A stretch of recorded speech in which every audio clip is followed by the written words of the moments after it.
Hello everyone, जय हिंद। आज इस वीडियो में हम देखेंगे पल्लव वंश के बारे में। चाहे आपकी यूपीएससी की एग्जाम हो, चाहे स्टेट पीएससी की एग्जाम हो, चाहे कोई भी गवर्नमेंट एग्जाम दिलाते हो, ये वीडियो काफी महत्वपूर्ण है, ये टॉपिक काफी महत्वपूर्ण है। पल्लव वंश को लेकर 1 या 2 नंबर का वेटेज आपको देखने को मिलेगा ही मिलेगा। चलिए वीडियो को स्टार्ट करते हैं, क्योंकि सीधी बात, नो बकवास।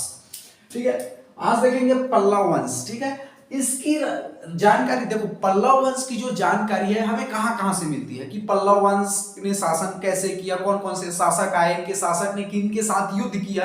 तो कहने का मतलब ये चीज है कि पल्लव वंश की हमें जानकारी कहां कहां से मिलती है। तो पल्लव वंश की जो जानकारी है प्रयाग प्रशस्ति अभिलेख से मिलती है। ठीक है, देखो अभी आप देखेंगे इंटरनेशनल लेवल पर, आप देखेंगे यूक्रेन और रूस का भी युद्ध छिड़ा हुआ है। भविष्य में आज से 2000 साल बाद कोई यही हिस्ट्री बन जाएगा, तो इसकी हमें जानकारी कहां से मिलेगी? आपको न्यूज़पेपर में मिल जाएगा, यूट्यूब में मिल जाएगा, फेसबुक में मिल जाएगा। ठीक उसी प्रकार से पल्लव वंश की जो जानकारी है वो हमें प्रयाग प्रशस्ति से मिलती है। ठीक है, दैट इज मोस्ट इंपॉर्टेंट। और वेनसांग की यात्रा से मिलती है। ठीक है, वेनसांग को यात्रियों का राजकुमार कहते हैं और इसकी जो रचना का नाम है सियुकी। ठीक है, तो आपको ध्यान में रखना है पल्लव वंश की जो जानकारी है प्रयाग प्रशस्ति अभिलेख से और जो वेनसांग की यात्रा से मिलती है। That is the most important. Directly आपसे क्वेश्चन पूछे जाते हैं और मैं हर वीडियो में हर टॉपिक जब कंप्लीट कराता हूं तो कहां पर गवर्नमेंट एग्जाम किस तरह से क्वेश्चन पूछते हैं, क्वेश्चन का फॉर्मेट कैसे रहता है, वो पूरे को डिटेल में करते चला जाता हूं। और मेरी जितनी भी वीडियो आती है एग्जाम के पॉइंट ऑफ व्यू से रहता है, सिलेबस के अकॉर्डिंग रहता है, एक्स्ट्रा बिल्कुल नहीं रहता। ठीक है, चलिए अगला देखते हैं। पल्लव वंश का जो प्रथम पल्लव शासक का आपको डायरेक्टली नाम पूछा जाता है कि पल्लव वंश का प्रथम शासक निम्न है या कौन है, ऐसा करके आपको क्वेश्चन दिया जाता है। तो पल्लव वंश का प्रथम शासक का क्या नाम है? विष्णुगुप्त। याद रख लो, पल्लव वंश का जो प्रथम शासक का क्या नाम है? विष्णुगुप्त है। और इन्होंने अपनी जो राजधानी कांची को बनाया।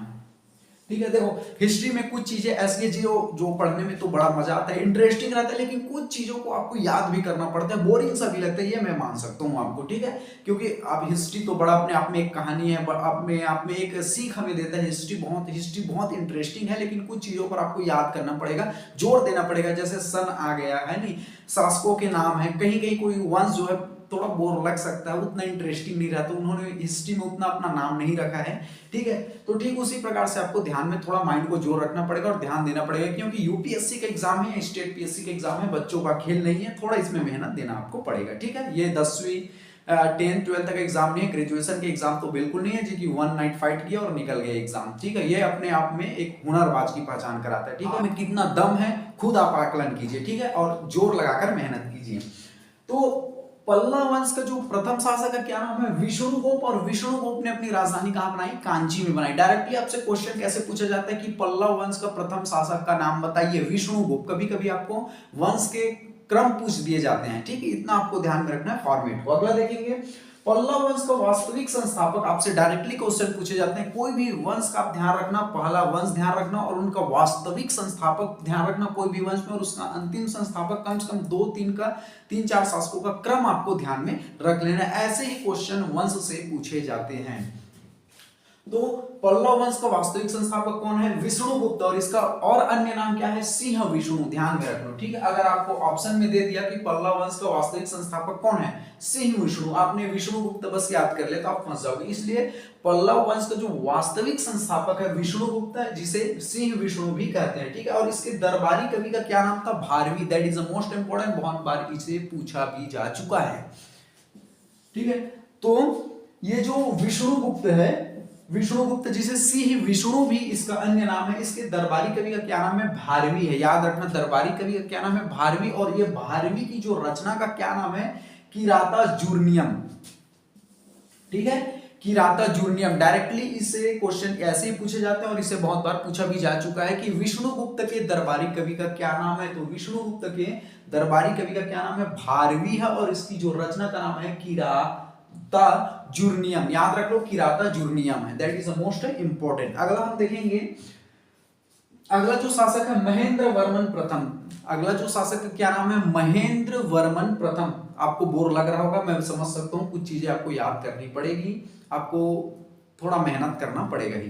ठीक है, अगला जो शासक है क्या नाम है? महेंद्र वर्मन। इन्होंने मत विलास की उपाधि धारण की। डायरेक्टली आपसे क्वेश्चन पूछे जाते हैं कि पल्लव वंश का वह कौन सा शासक है जिसके दरबारी कवि भारवी हैं? तो आपको ध्यान में रखना है दरबारी कवि अगर भारवी पूछे तो विष्णुगुप्त है, और भारवी की जो रचना का क्या नाम है, किराता जूर्नियम है। अगला हम देखेंगे महेंद्र प्रथम, ये महेंद्र प्रथम है, ठीक है। इन्होंने मत्त विलास की उपाधि धारण की। कौन से? मत्त विलास की उपाधि धारण की। डायरेक्टली आपसे इसी तरह के क्वेश्चन पूछे जाते हैं कि पल्लव वंश का वह कौन सा शासक है जिन्होंने मत्त विलास की उपाधि धारण की थी। तो महेंद्र वर्मन जो प्रथम है, याद रखना महेंद्र वर्मन बस नहीं, महेंद्र वर्मन प्रथम आपको ध्यान रखना है। बहुत से ऐसे शासक आएंगे जैसे किसी में द्वितीय जुड़ा रहता है, किसी में तृतीय जुड़ा रहता है, किसी में चतुर्थ, तो आपको कंफ्यूजन नहीं होना है। जो कंफर्म नाम है उनको आपको ध्यान में रखना है। तो महेंद्र वर्मन जो प्रथम है, इन्होंने मत्त विलास की उपाधि धारण की थी।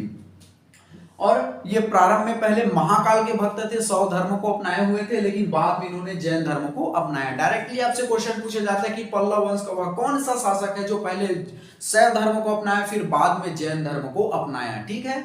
तो आपको डायरेक्टली ऐसे ही क्वेश्चन पूछे जाते हैं। तो इसका जो सही आंसर हो जाएगा महेंद्र वर्मन प्रथम। इन्होंने मत्त विलास की उपाधि धारण की, और ये महेंद्र वर्मन एक ऐसे शासक थे जिन्होंने पहले शैव धर्म को अपनाया फिर जैन धर्म को अपनाया, ठीक है। और एक क्वेश्चन और पूछा जाता है कि संलेखना पद्धति कौन से धर्म से संबंधित है। तो जैन धर्म में एक होता है संलेखना पद्धति। बहुत बार पूछा जाता है कि जैन धर्म में या संलेखना पद्धति किस धर्म से संबंधित है। आपको ऑप्शन दे दिया जाएगा हिंदू धर्म, बौद्ध धर्म, जैन धर्म। तो संलेखना पद्धति ध्यान रख लो, जैन धर्म से संबंधित है। और संलेखना पद्धति किसे कहते हैं मैं थोड़ा सा आपको बता दूं। कोई भी व्यक्ति जो है भोजन पानी को त्याग करके मृत्यु को पा लेना, ठीक है। कोई व्यक्ति है जैसे वो भोजन को त्याग दिया, खाएगा ही नहीं, पानी पिएगा नहीं, और जब तक ये ऐसा करेगा भोजन पानी को पिएगा नहीं जब तक उसे मृत्यु ना मिल जाए। तो जैन धर्म में यही होता है संलेखना पद्धति। याद रखो, डायरेक्टली क्वेश्चन पूछे जाते हैं कि संलेखना पद्धति कौन से धर्म से संबंधित है। तो संलेखना जो है जैन धर्म से संबंधित है। अगला हम देखेंगे नरसिंह वर्मन। डायरेक्टली देखो, नरसिंह वर्मन वतापी कोंड की उपाधि, इसे बहुत बार गवर्नमेंट एग्जाम में पूछा जा चुका है कि पल्लव वंश का वह कौन सा शासक है जिन्होंने वतापी कोंड की उपाधि धारण की हुई थी। तो इसका जो सही आंसर आएगा नरसिंह वर्मन, केवल नरसिंह वर्मन। आप देखेंगे नीचे में एक और शासक आएगा जिसका नाम है नरसिंह वर्मन द्वितीय, ठीक है। इसलिए जो नाम है उसे कंठस्थ याद रखना। तो वतापी कोंड की उपाधि किसने धारण की थी? नरसिंह वर्मन ने। याद रखो, नरसिंह वर्मन ने वतापी कोंड की उपाधि धारण की थी। बहुत बार इसे पूछा भी जा चुका है, ठीक है। और नरसिंह जो वर्मन है इन्होंने महाबलीपुरम शहर बसाया, इसे भी बहुत बार पूछा जा चुका है, ठीक है। मैं हमेशा अपनी वीडियो में केवल इंपॉर्टेंट फैक्ट्स सबमिट करता हूं, एक्स्ट्रा बिल्कुल नहीं करता। और हमेशा ये बात बोलता हूं कि आपको क्या पढ़ना है, कितना पढ़ना है, ये आपको कम से कम पता होना चाहिए। और जो इंपॉर्टेंट है आपके एग्जाम की दृष्टिकोण से, आपके सिलेबस के अकॉर्डिंग, केवल उसी को मैं सबमिट करता हूँ, एक्स्ट्रा को बिल्कुल नहीं करता, ठीक है। इसलिए आप बिंदास होकर से जितना कराया जा रहा है उसको आप ध्यान से केवल याद कीजिए, ठीक है। महाबलीपुरम शहर किसने बसाया? तो आपको ध्यान में रखना है नरसिंह वर्मन ने महाबलीपुरम शहर को बसाया और सप्तरथ मंदिर बनवाए। इनको भी बहुत बार पूछा जा चुका है कि वह कौन सा शासक है पल्लव वंश का जिन्होंने सप्तरथ मंदिर को बनवाया, ठीक है। तो इसका जो सही आंसर आ जाएगा Narasimha Varman. That is a most important question. अगला हम देखेंगे जो नरसिंह वर्मन है इसने पुलकेशिन द्वितीय को पराजित किया। डायरेक्टली आपसे क्वेश्चन पूछे जाते हैं कि पल्लव वंश का जो नरसिंह वर्मन जो शासक है निम्न में से किसे पराजित किया? तो पुलकेशिन द्वितीय को इन्होंने हरा दिया, ठीक है। तथा इसके पीठ पर विजय शब्द गुदवाया। डायरेक्टली आपसे क्वेश्चन पूछे जाते हैं, ठीक है। आप जहां पर गवर्नमेंट एग्जाम पूछता है मैं वहां पर आपको तो डील करते चला जा रहा हूं। और कुछ हिस्ट्री के थोड़ा बोर लग सकते हैं, कुछ हिस्ट्री में ऐसे जिनको पढ़ने में भी मजा आता है, बहुत कुछ सीखने को भी मिलता है, ठीक है, हिस्ट्री में। तो आपको नरसिंह वर्मन से आपको क्या ध्यान रखना है? इन्होंने वतापी कोंड की उपाधि धारण की, ठीक है। इन्होंने महाबलीपुरम शहर को बसाया, इन्होंने सप्तरथ मंदिर को जो है निर्माण कराया, इन्होंने पुलकेशिन द्वितीय को पराजित किया। इतना आपको ध्यान में रखना है। अगला हम जो शासक देखेंगे पल्लव वंश में नरसिंह वर्मन द्वितीय। देखो नाम इसलिए मैं बार बार बोलता हूं कि आपको कंठस्थ याद रखना है। यहां पर हम देखेंगे नरसिंह वर्मन और यहां पर है नरसिंह वर्मन द्वितीय। आप कंफ्यूजन मत होना। पता चला वतापी कोंड की उपाधि किसने धारण की? आपको ऑप्शन दे दिया नरसिंह वर्मन प्रथम, नरसिंह वर्मन द्वितीय, तो नरसिंह वर्मन आएगा, ठीक है। इसलिए आपको कंठस्थ नाम को याद में रखना है। चलिए देखते हैं नरसिंह वर्मन द्वितीय के बारे में, जो अगला शासक रहा पल्लव वंश का। इसके समकालीन कवि पूछे जाते हैं दंडिन थे। डायरेक्टली आपसे क्वेश्चन ये पूछे जाते हैं कि नरसिंह वर्मन द्वितीय के समकालीन कवि निम्न में से हैं, या तो ऐसा आपसे क्वेश्चन पूछा जाता है कि पल्लव वंश का जो नरसिंह वर्मन द्वितीय शासक है उसके समकालीन कवि का क्या नाम है। आपको ऑप्शन दे दिया जाएगा बाण भट्ट, आपको दे दिया जाएगा चरक, आपको दे दिया जाएगा कालिदास, ठीक है, तो अब भारवी दे दिया जाएगा। तो इसका जो सही आंसर आ जाएगा दंडी, याद रख लेना, ठीक है। नरसिंह वर्मन द्वितीय के जो समकालीन कवि थे दंडिन थे, जिसकी जो रचना को बहुत ध्यान में रखना, ठीक है। 10 कुमार चरितम, एक बार फिर से ध्यान से सुन लो, 10 कुमार चरितम। नरसिंह वर्मन द्वितीय के समकालीन जो कवि का नाम क्या था, दंडिन, और दंडिन की जो रचना का नाम था 10 कुमार चरितम। डायरेक्टली आपसे क्वेश्चन पूछे जाते हैं, आपको इस तरह से भी पूछा जा सकता है कि दंडिन की रचना का क्या नाम है, 10 कुमार चरितम, ठीक है। अगला हम जो शासक देखेंगे अपराजित, पल्लव वंश का अंतिम शासक था अपराजित। डायरेक्टली आपसे क्वेश्चन पूछे जाते हैं कि पल्लव वंश का अंतिम शासक का क्या नाम है, अपराजित है, ठीक है। इस तरह से आपके पल्लव वंश जो है कंप्लीट हो जाते हैं। इसके अतिरिक्त आप एक्स्ट्रा बिल्कुल मत देखिएगा, जितने भी फैक्ट्स हैं इंपॉर्टेंट फैक्ट्स मैंने पूरे को कंप्लीट करा दिए हैं। आई होप आपको बहुत अच्छे से समझ आ गया होगा, ऐसा मैं आशा करता हूं। चलिए, थैंक यू वेरी मच, जय हिंद।